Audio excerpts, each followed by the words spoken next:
Denny Hamlin has joined us. He is the driver of the number 11 FedEx Small Business Toyota for Joe Gibbs Racing this weekend here in New Hampshire. He comes into the chase as the top seed by virtue of his win last weekend at Richmond, his 6th win on the season. Denny, coming into New Hampshire as the top seed before the season started, did you think that could happen?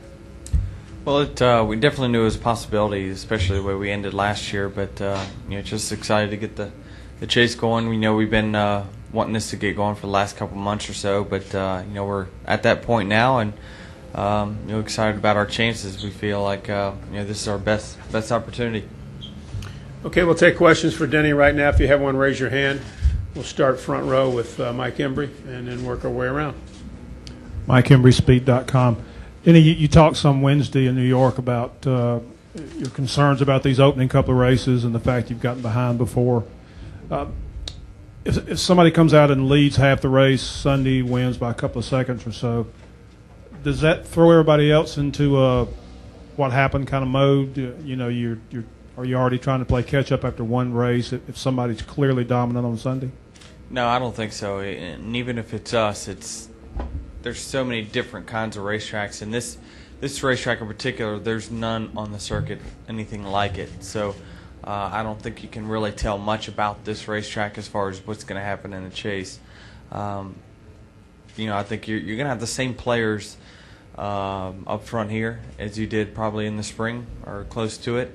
So I think for the most part you're not going to really tell until 3 or 4 races in, and you see who consistently puts those runs together.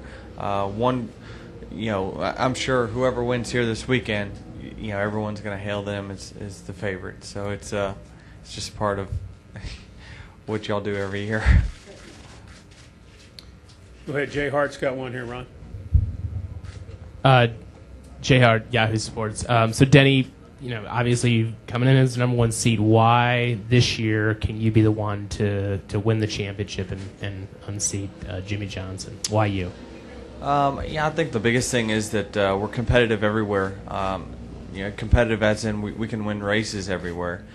We've shown we can win races, and that means that we've been up front a lot during the course of this season. We've for as many wins as we've had 2nd and 3rd place finishes as well. So that means that we've been up front a lot during the season, and that's what it's going to take to win the championship is a low average finish and making sure that you got everything in line and prepared in case something bad does happen. So even if you have a bad race or two, if you consistently run in the top 2 to 3 positions each week and put yourself out there to possibly win a lot of races, I think you'll be a contender. Dustin, right here. Dustin Long, Landmark Newspapers. Denny, in this season of Boys Have At It, where they're allowing you guys to police each other a little bit more, if it gets out of hand and somebody pays back a chase driver, if NASCAR needs to issue a penalty, does NASCAR need to consider in that as a factor that it was a chase guy, it's happening in the chase, and this potentially could have a greater impact than if it happened in the first 26 races, or it's just racing and that's what you just got to deal with? I think it's just racing. I don't think it's going to get treated any differently. I think chase guys are going to be more careful racing in the last 10. They typically do in the last 10 than what they do during the regular season. So the chances of them, pissing someone off that bad is probably slim to none. So I just don't see that really happening. Somebody could be lying in wait. What's that? Could somebody be lying in wait and being upset for something that happened earlier this year? No, there's no one dumb enough to do that. There's no way. Why would someone risk their reputation in the garage to pay someone back for something that happened a year ago? And a chase guy. No freaking way. Go ahead, right here. Woody Kane with MRN. Denny, what did you take away from last year's chase, or what did you learn in last year's chase that you think will help you this year? Just not look at the scoreboard, and it goes starting in practice today, first practice on Friday, to the 2 on Saturday, and then halfway through the race on Sunday. You just can't panic when maybe one chase guy is looking dominant in the first week or the 2 weeks or what have you. And, really, I feel like the only mistake I made last year was just the California thing, panicking, trying to make something happen when I really didn't need to. So, if I can fix that, and then the team fixes the motor issues that we had last year, we had blow 2 in a row in the chase, then, yeah, I mean, those are things that could potentially keep us out of a championship run. But 2 of those 3 things I can't help. The only thing I can do is work on the things that I need to work on, and that's just being relaxed for the first 5 to 6 weeks and not worrying about what everyone else is doing. Back up front here, Ron. You mentioned being relaxed. Passing here can be risky business. If you're 5th with 10 laps to go, are you thinking about, I got to be careful and not screw this up and spin out and finish 30th as opposed to 3rd or 4th? Yes. Is that going to come into play in your head? I think you typically see it. Especially I'd say the first 5 chase races, the chase drivers will be more conservative. I really do believe that. I just think that they're going to throw caution in the wind probably later on in the season when you see that, okay, well, my championship run's not maybe on track, but we need to just go out there and win races and finish strong. Then you'll see the intensity pick back up. But I think I really feel like everyone will probably be on their toes a little bit more for the first few weeks to not race themselves out of this championship. Making a mistake going for 1 position with 2 to go, I just, I don't know if that'd be the smartest move.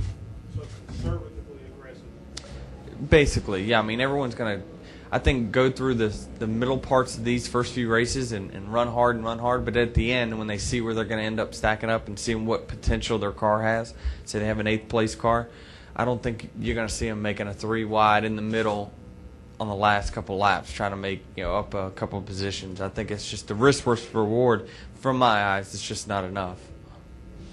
Go ahead, Lee. Lee Spencer, Fox Sports. What are you doing off the track to balance the pressure that you're feeling, Friday, Saturday, Sunday at the track? Well, I mean, this has been the busiest week I've had personally. So, I mean, really, I'm so happy to get at the racetrack, last night and kind of get back into a normal routine that, I think starting next week when the schedule starts calming down a little bit, I'm just, going to realize it's a long way to go, and it really is. And as much as whatever happens this weekend happens and Dover happens, that 8 weeks, 7 weeks, 6 weeks, is still a long period of time, and we've seen guys really make runs in that period. So I'm just going to be relaxed and know that if I just concentrate on myself and work on the things that I can do to be better every single week, just like I have over the first 26 weeks, then all I can do is the best I can do. And if it's not enough, then I'll go to work in the off season and figure out what I got to do to become a champion. Any other questions for Denny? Rich has one right there. Still back on that, Denny, do you still feel this is your best opportunity to win this thing? Best so far by long ways, long ways. I feel like we set up our team at the beginning of the year to bring out our best race cars in September, in late October or late August, and we've done that. And the last 3 weeks now, and including this week, our car has speed, and that's what that goes a long way. It makes the drivers look good. It makes everything look good because you've executed a game plan, and I feel like we've done that. The wins in the first part of the season to me were kind of almost fluky in the sense of we didn't expect it, and we just kind of circumstances worked out. We won a bunch of races, and but we didn't have our best stuff at the racetrack. So this is at the point where we see where we stack up with our competition over the next few weeks, and from what I've seen over the last couple of weeks, it looks like our stuff's going to be pretty competitive. Go ahead, Angelique. Denny, I was just wondering, are there any disadvantages to having a teammate in the chase, or is it just all advantage? I just think it's all advantage. I'm not sure where the disadvantage is. I know last year, the only thing with us only being the only JGR car in the chase was that, if one of the 18 or the 20 cars had a better car than us, maybe wind tunnel numbers, or they felt like they had a better track record than some of the cars that we had, we would possibly take one of them and put an 11 on it. But other than that, I think it's just it's mostly advantage. I see having teammates in the chase, but it's also an advantage to have maybe one or two cars out of the chase, simply because they're teammates of yours that maybe at the end of the race they can put themselves between you and the competition. Say, we see it every year, a non-chase guy running in front of a teammate who is in the chase will let that guy go and then get right behind him, create space and points over the guy that's right behind him. So it's we see that every year, and so that's somewhat of an advantage of at least having a car out of the chase. Let's go with Terry back. Let's get Terry first, and then we'll come back to Jay. Terry Blunt, ESPN.com. Denny, is your knee completely healed? Does it cause you any discomfort or any problems at this point? No, it's done and over with. Really, it's for the most part, it's only thing I'm lacking is just going back and playing basketball again. I'll wait till the off season for that. But for me, I'm pretty much ready to go. Anything I want to do. Let's go with Jay and then with Steve. Jay Hart, Yahoo Sports. You just sort of talked about your stuff coming in. You feel pretty good about it. Does Atlanta give you confidence, or do you worry about it? Obviously, you led a bunch of laps, but then obviously you have the blown engine. So where does that sort of fall in? That was the most confident race that I had besides Richmond. By far, you put Atlanta side by side with Richmond and say what gives you more confidence. Atlanta by far, because there's most of those racetracks in the chase, and I'd never really been that great at Atlanta, and that car was just unbelievably fast. Do you worry about a blown engine? I think the speed of the car made up for anything that any kind of worry I would have. It's just we're going to go back similar to where we were. I feel like on our reliability side of stuff on the engine, so that's lasted all year up until that point. So we get that back and give me that car, and we should be good. Final question. Go ahead, Steve. Denny, obviously they say it's a wide open chase, but I mean, since you're leading the points right now, do you feel like the favorite? Are you the favorite? No, the 48 is definitely the favorite with the 29 right behind him in my eyes. I just think that those guys, one has shown the consistency to win the championship this year, and the other has shown that when it comes game time, he's ready to play. So it's in my eyes, we haven't won one yet. We're 0 for 4, so it's time for us to step up. Denny, thank you so much, and good luck this weekend. Thank you.